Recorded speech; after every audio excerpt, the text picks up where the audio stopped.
Dois policiais se abrigam atrás de uma viatura, com as armas em mãos, e um deles solta que isso não é bom. Agachados, eles conversam e um diz que acha que ele não é dali. O outro concorda que é uma aposta segura e reclama que, quando abriram aquela prisão no condado de Grant, ele não imaginou que teriam que lidar com os rejeitos de lá, e a tensão só aumenta. Do outro lado, um homem barbudo grita com raiva, segurando uma arma, jurando que não vai voltar e que morre antes. Atrás da viatura, um policial xinga e lembra que o reforço provavelmente está a mais de 10 milhas, e que eles estão como patos sentados atrás daquele carro.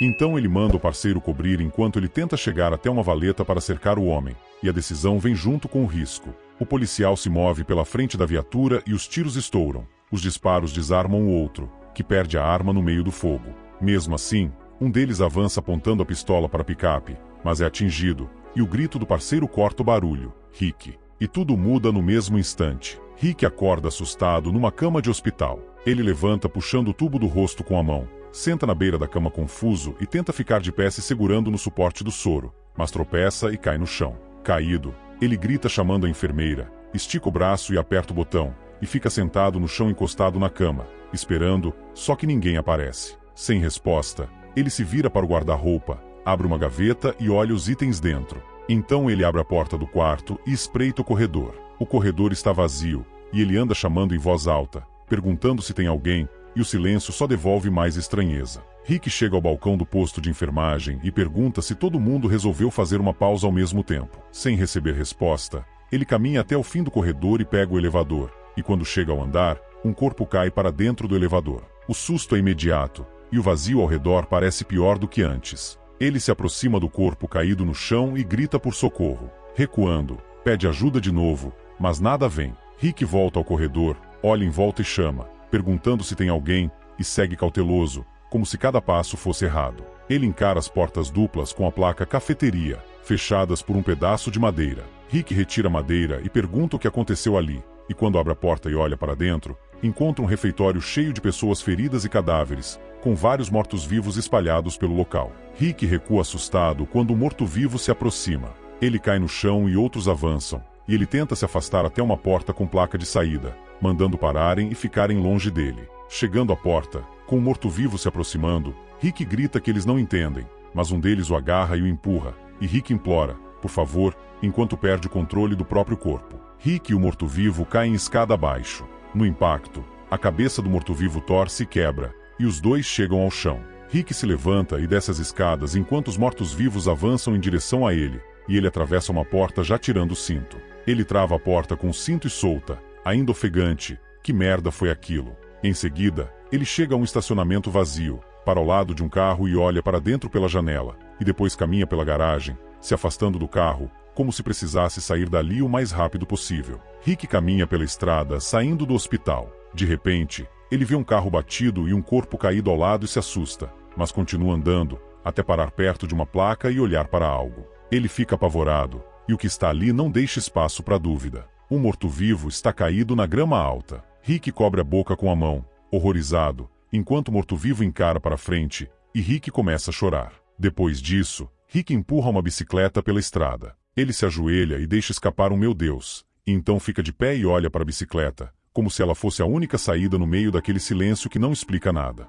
O homem monta na bicicleta e começa a pedalar, acelerando pela estrada como se não pudesse perder tempo. Ele chega a uma rua residencial, e o cenário é apocalíptico, com casas abandonadas e detritos espalhados por todo lado, e a sensação de abandono só aperta. Rick para a bicicleta em frente a uma casa, larga tudo no chão e corre direto para a porta, já segurando a maçaneta e abrindo para entrar. Ele entra e encontra o interior bagunçado à vista. Passa por uma foto de família na parede e segue para um quarto. Depois anda pela casa inteira, vendo a sala e a cozinha reviradas, como se alguém tivesse levado tudo ou procurado desesperadamente por algo. Rick sai para a varanda e olha para fora, se apoia no corrimão, cabisbaixo, e solta uma única palavra: nada. E o vazio que ele encontra não deixa margem para esperança. Ele caminha ao lado da casa em direção ao quintal, mas para quando nota algo e olha para o lado, assustado. Uma mão aparece segurando uma pá, e antes que ele reaja, Rick leva um golpe na cabeça por trás e desaba. Um menino com a pá grita chamando o pai, e o homem adulto aparece, chocado, perguntando ao filho o que ele fez. O menino responde que Rick ia tentar comer eles, mas o homem segura o ombro dele e corta na hora, dizendo que aquele homem está vivo, e manda o garoto pegar Rick pelos pés para ajudá-lo a levar ele para dentro. Algum tempo depois, Rick abre os olhos, confuso. O homem aparece na porta com um prato na mão e avisa que ele acordou, que eles estavam justamente se preparando para jantar, e pergunta se Rick quer se juntar a eles. Rick tenta entender e pergunta o que está acontecendo ali. Mesmo assim, ele se junta à mesa, e o homem pede desculpa pelo garoto, dizendo que ele acertou Rick na cabeça com uma pá. Rick, sem aceitar aquilo, pergunta do que ele está falando, e o homem explica que o menino achou que Rick era uma dessas coisas. Rick gesticula, assustado, e pergunta que coisas são aquelas. Se ele está falando daqueles monstros no hospital, exige saber quem eles são e o que está acontecendo. O homem levanta a mão tentando acalmar e pede calma, dizendo que foi só um mal-entendido e que o garoto não quis dizer nada. Rick insiste, preocupado, perguntando como isso tudo aconteceu e o que deu errado, e o homem trava, chocado, mandando ele segurar, porque Rick não sabe de nada disso. Rick, sentado, conta que levou um tiro, acordou no hospital e foi atacado. Voltou para casa e viu que a mulher e o filho tinham sumido, que a cidade inteira estava deserta e que ele não fazia ideia do que estava acontecendo. Ele pergunta se isso significa que ninguém sabe o que causou aquilo. O homem diz que a mídia parou tudo depois de umas semanas e que ele não ouviu quase nada depois disso, e acrescenta que,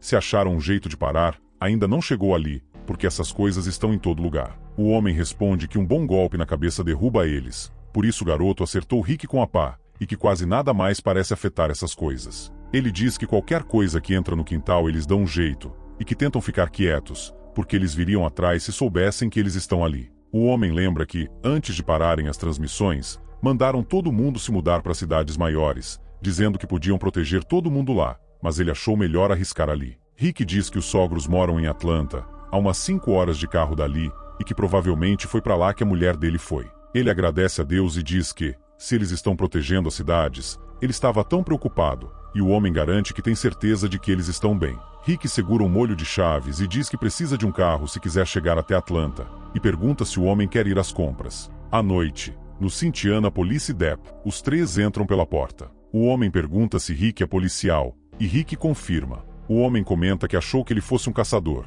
depois de Rick dizer que tinha levado um tiro, e pergunta se Rick se importa de ele e o garoto estarem morando na casa do vizinho dele.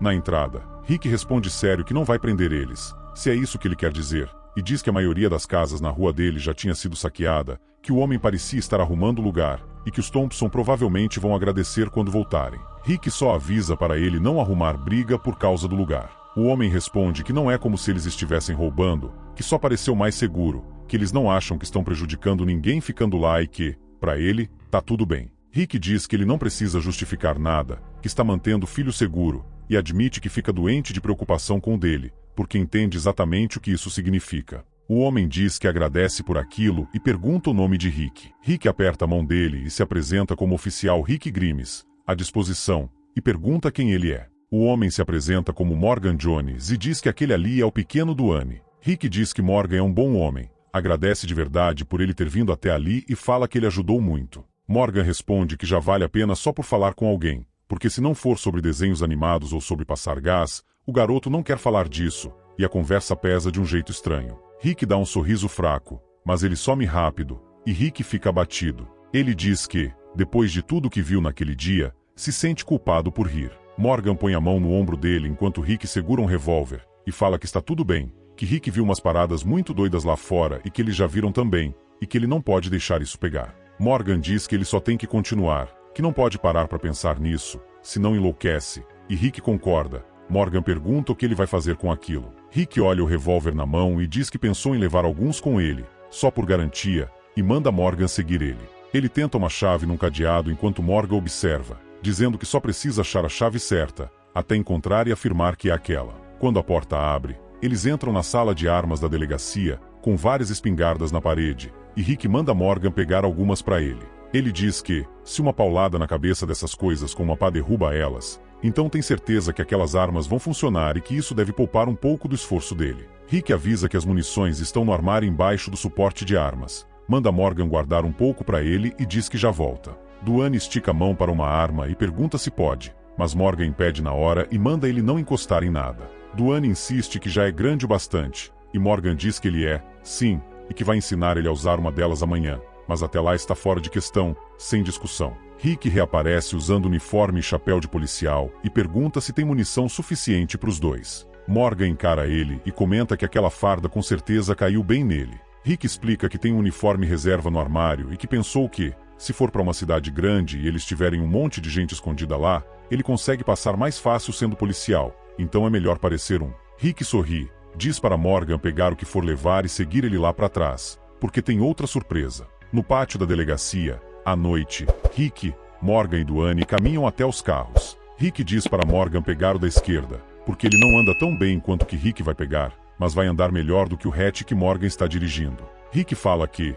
se ele vai chegar até Atlanta, vai precisar do mais novo, e Morgan trava, perguntando Pera, o quê? Rick diz que Morgan vai estar mais seguro em uma daquelas coisas se precisar ir a qualquer lugar, e entrega uma chave para ele. Rick diz para Morgan relaxar, que ele só está fazendo o trabalho dele, e que consegue pensar num jeito melhor de proteger e servir naquelas circunstâncias. Rick entra na viatura e avisa que, quando as coisas voltarem ao normal, Morgan vai ter que devolver, então é bom tentar não amassar ou colocar milhas demais nela. Morgan fica emocionado e agradece, dizendo que Rick não tem noção do quanto aquilo vai ajudar eles, e Rick começa a responder que ele já ajudou, mas um som metálico interrompe. Rick fica em alerta e pergunta o que foi aquilo. Um morto-vivo pressiona o corpo contra a cerca, e Rick grita para Morgan tomar cuidado.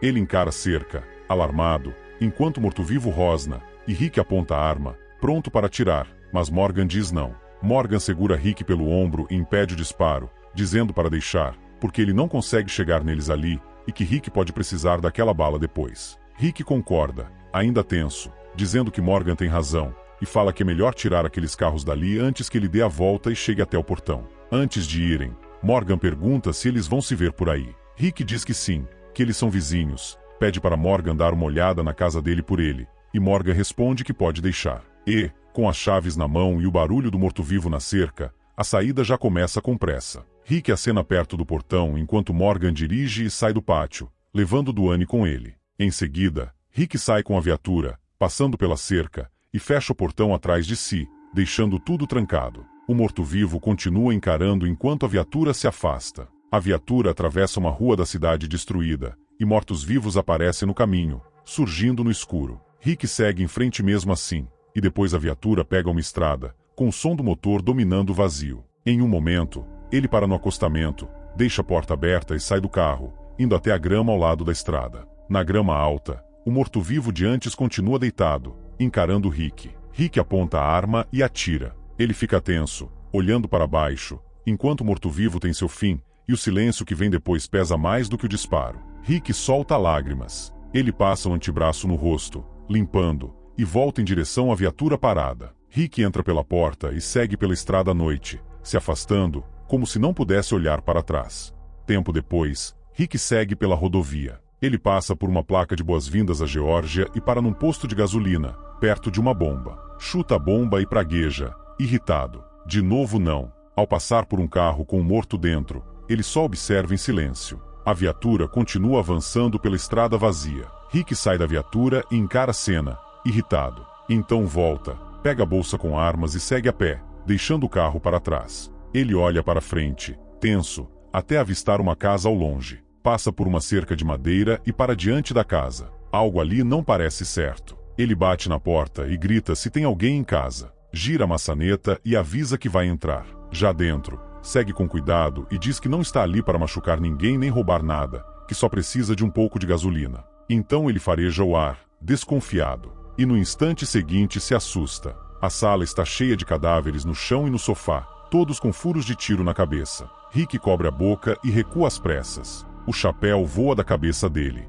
Lá fora, ele passa mal, limpa o rosto e volta a prestar atenção ao redor. Então olha para um celeiro ao longe. Ainda tem mais. Rick abre a porta do celeiro e entra. Lá dentro, encontra um cavalo. Ele acaricia o animal e pergunta se a deixaram ali sozinha. Depois pega um arreio e diz que bem que podia usar a ajuda dela, se ela topar, porque está tentando chegar em Atlanta para ver a esposa e o filho. Segurando as rédeas, pergunta se ela já foi para Atlanta e diz que não é tão longe assim. Então vê um machado, pergunta se pode pegar aquilo e diz que acha que vai ser útil. Rick monta no cavalo e pergunta se ela está pronta. Do lado de fora, passa pelo celeiro montado e manda seguir. A corrida começa forte. No morro, ele tenta controlar o animal e pede para ela ir devagar, dizendo que sabe que ela ficou naquele celeiro por um bom tempo, mas vai acabar se cansando. Eles saltam uma cerca. O cavalo empina e Rick se segura. Depois, ao passarem por uma estrada lateral, tudo fica mais calmo. Assim é melhor.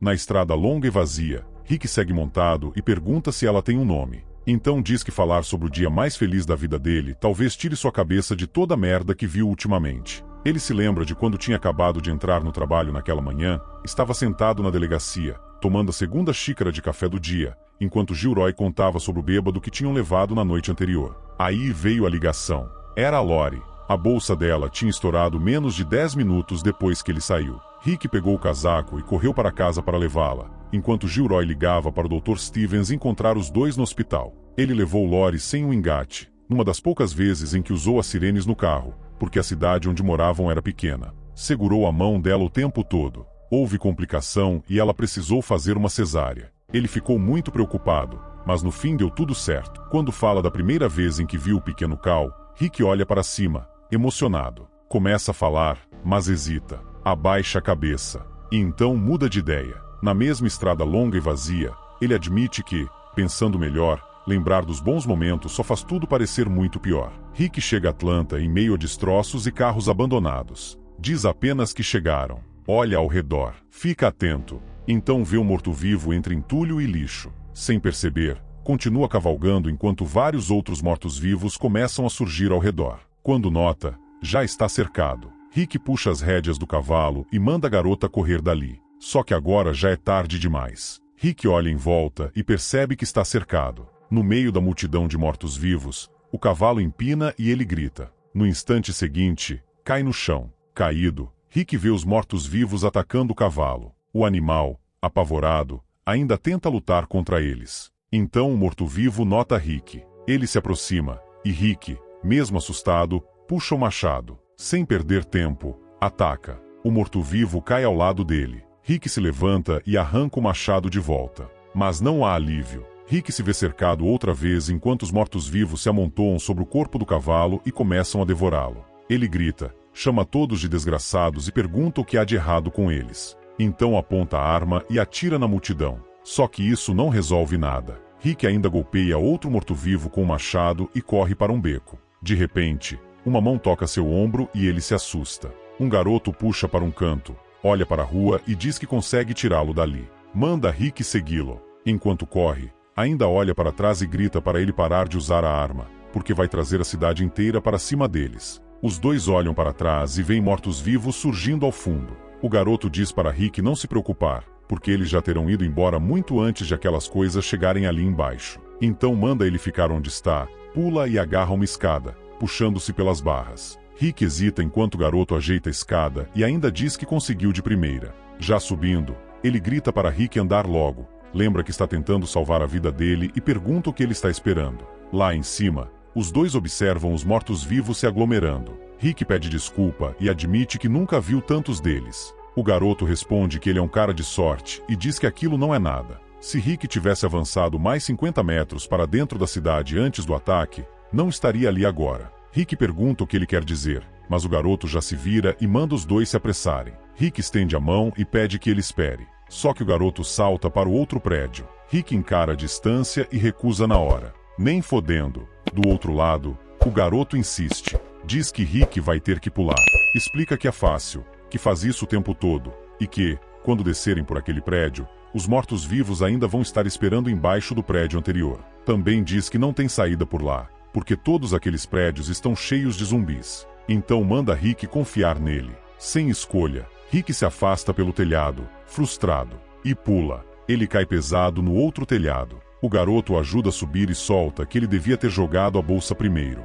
Rick encara o garoto, irritado, e responde que agora ele avisa. Mas o garoto já volta ao assunto e diz que eles precisam correr antes que os mortos-vivos se espalhem atrás deles de novo. Quando descerem por aquele prédio, Rick tem que estar pronto para correr. Segundo ele, não falta muito. O garoto começa a descer outra escada e explica que ainda não estão livres, mas que aquele prédio fica perto da mata, na borda da cidade. Eles só precisam correr mais ou menos um quarteirão até lá, embora provavelmente haja alguns daqueles bichos no caminho. Ele diz que, enquanto continuarem se mexendo, acha que eles não vão conseguir cercá-los. Então espera Rick descer e avisa que aquelas coisas são lentas pra caralho, então deve dar para desviar. Também ordena que ele não use a arma e não deixe nenhuma delas encostar. Uma mordida e acabou. Rick diz que entendeu. Já no chão, o garoto aponta a direção e manda seguir por ali. Então os dois disparam pelo beco. E a fuga ainda está longe de acabar. Eles passam por um cercado de madeira. O garoto avisa que,